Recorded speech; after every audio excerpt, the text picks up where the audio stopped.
Good morning, Kinderlach. We're now in the month of Av, and we're getting closer to Tisha B'Av, and I wanted to tell you a story about loving other Jews, feeling what they're feeling, and being able to lift them up. Listen to this amazing story. The Chafetz Chaim used to tell this story about a great tzaddik named the Baal Shem Tov. You see, sometimes people would come to the Chafetz Chaim and also came to the Baal Shem Tov with the same question. In Nebuch, there were some parents who had a hard time having children and were blessed with them. And then they would ask the Chafetz Chaim for brachas. And the Chafetz Chaim would often give them some advice. But Hashem's in control of the world, and sometimes it just wouldn't work. And they didn't have children. And it was hard. And so the Chafetz Chaim would tell them a beautiful story to help them. And this is the story. So the story was that the Baal Shem Tov was once approached from a couple with the same story, with the same situation, and they couldn't have any children. And the Baal Shem Tov wanted to comfort them. So he said, come with me, and they traveled to a village. And they went to this far-off village, and they saw little children walking around, and they started asking him, what's your name? And one child said, my name is Moshe. And another one said he's Moshe. And another boy said he's Moshe.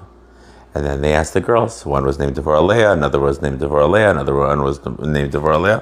What's going on here? Why do all the children, all the girls have the same name, all the boys have the same name? What is this from?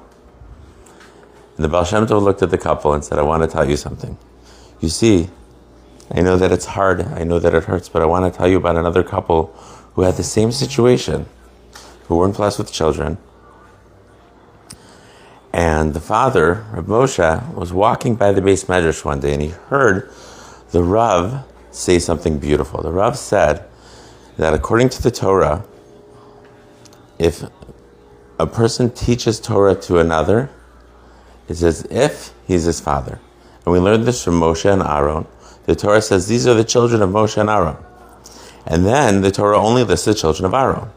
So Rashi asks, he says, why are they called the children of Moshe and Aaron if they're only Aaron's children?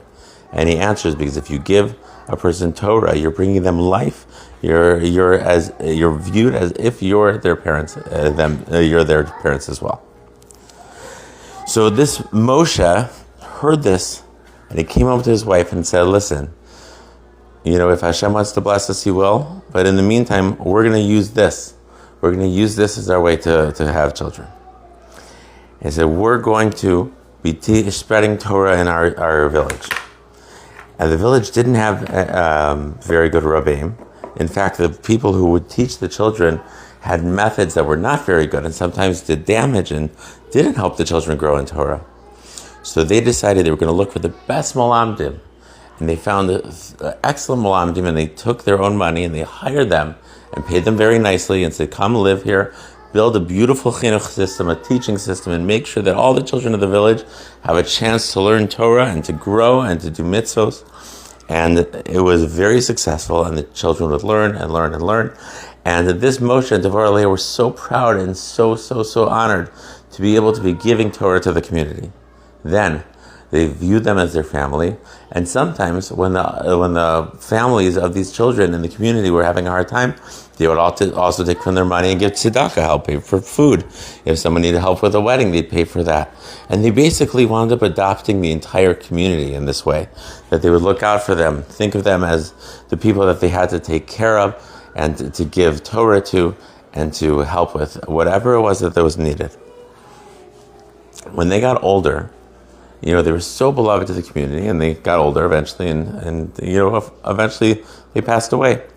And they had left their money, some for the relatives, some to build a house for the poor, and finally the rest of the money was left for all the chinuch of the children of the community, to make sure they were taken care of, and the system that they had built would continue to go and to grow, and to make sure that all the children of the community would always have access to Torah. And after they died, so the community loved them so much. They were so beloved, so precious. Look at what they did for all of our family. Look at how they were basically the Bubby and Zadie of the whole community.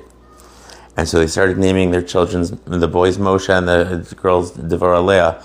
And almost every single child that had been born after that, they had started being named after them. And the Baal Shem Tov looked at this other family and said, we don't always know why Hashem's doing what he's doing. I don't know the exact words the Baal Shem Tov said. We don't always know exactly what Hashem is doing or why he's doing it. But look at this family. Do you think that Moshe and Devar Leah didn't have any children? Or maybe, do you think in this way, they had more children than anyone else? They were mamish the babi and the zaidi of the whole community. And he was trying to encourage them. And we see sometimes a person goes through pain or a hard thing, and you have a mitzvah to help bring them up, to show them ways that they can find happiness and fulfillment in life. During this time before Tisha B'Av, it's such an important thing for us to think about. Feeling the pain of other Jews, seeing something that might be hard for them, and then reaching out and saying, I'm going to make a difference. Either you could be like the Baal Shem Tov, and I'm going to comfort the family. Or you could be like Moshe and Devar Leah and say, I'm going to fulfill a need in the community. Or you can be like the Chafetz Chaim and tell over the story of the Baal Shem Tov to others. Look at all these great people doing so much for other people.